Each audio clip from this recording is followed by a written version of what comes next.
धनंजय मुंडे यांच्या राजीनाम्याचे आदेश अखेर महाराष्ट्राचे मुख्यमंत्री देवेंद्र फडणवीस यांच्याकडून जारी करण्यात आलेले आहेत आणि त्यानंतर पहिली प्रतिक्रिया देण्यासाठी आपल्यासोबत करुणा मुंडे आहेत। तुम्ही जी पोस्ट टाकली होती सोशल मीडियाला त्याच्या काही तासांनी का होईना अखेरीस मुख्यमंत्र्यांचे आदेश आलेले आहेत।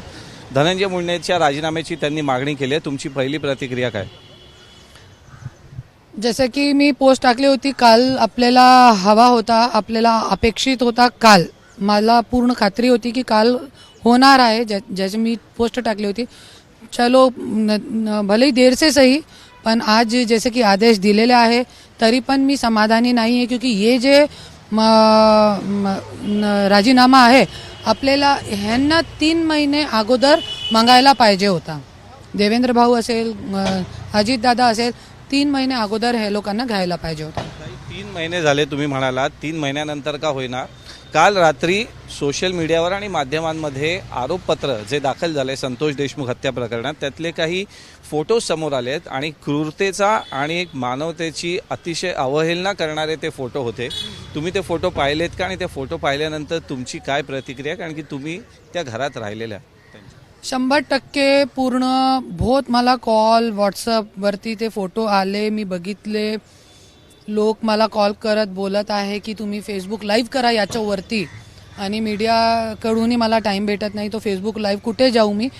तो खूप कालिमा फासणारे आहे आणि हे शब्द पण छोटा आहे। निशब्द पूर्ण महाराष्ट्र आज आहे, एक मृतदेहावर तुम्ही व्हिडिओ काढतात आणि कपडे काढून मारतात आणि तुम्ही त्यांचे तोंडावर तुम्ही लघवी करताय।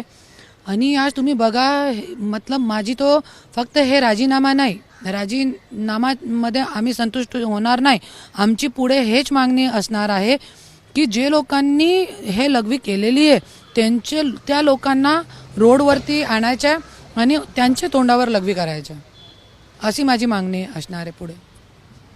कशा पद्धतीने बघताय तुम्ही? स्वतः सुद्धा वैयक्तिक न्यायासाठी झडताय। तुमच्या बाबतीत जे बँड्रा कोर्टाने आदेश दिलेले होते त्याला आता धनंजय मुंडेंनी सत्र न्यायालयात आव्हान दिलंय। पुढच्या आठवड्यात 21 तारखेला त्याची सुनावणी होणार आहे, 21 मार्चला। तर त्या गोष्टीकडे कसं बघताय? जेव्हा ती ऑर्डर आली होती तेव्हा सुद्धा त्यांच्याकडनं प्रतिक्रिया आल्या होत्या की असं काही झालेलंच नाही आहे, कोर्टाने असं काही म्हटलेलं नाही, आणि आता त्याच ऑर्डरला त्यांनी सत्र न्यायालयात आव्हान दिलं। ऐका, जसे जसे त्यांचे ॲडव्होकेट सांगतात तसंच तो करताय, पण सगळ्यांनी माहिती आहे की तो असंच बोलणार, क्योंकि 2 बायका ठेवू शकत नाही तो।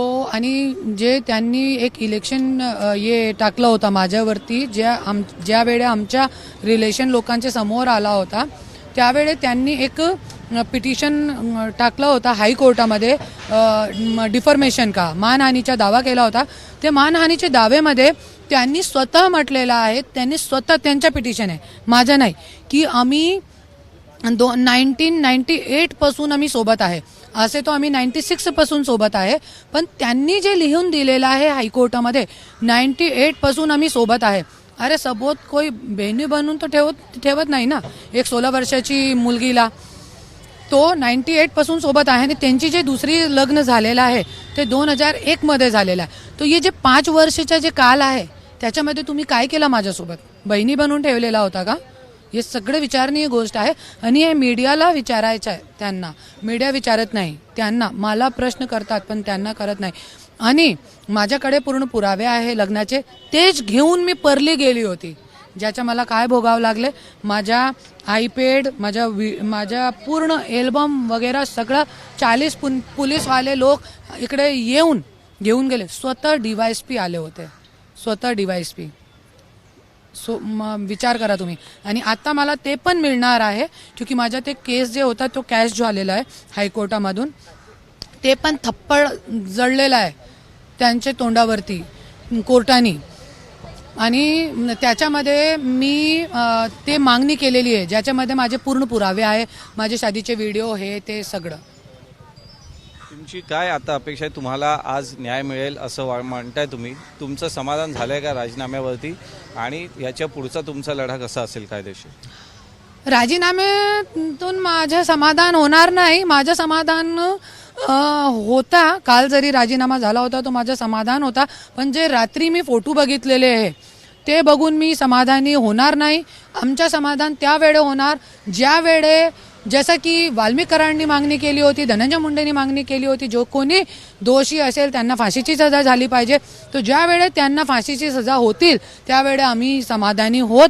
आणि माझी एक और मागणी आहे, एक माणुसकी म्हणून, की जसे ते लोकांनी एक मृतदेहाचे तोंडावर लघवी केलेली आहे, ते लोकांना पूर्ण बीडची जनताच्या समोर आणायचं आहे आणि त्यांच्या तोंडावर आम्हाला लघवी करायचं आहे. असा सीन आम्हाला बघायचा आहे.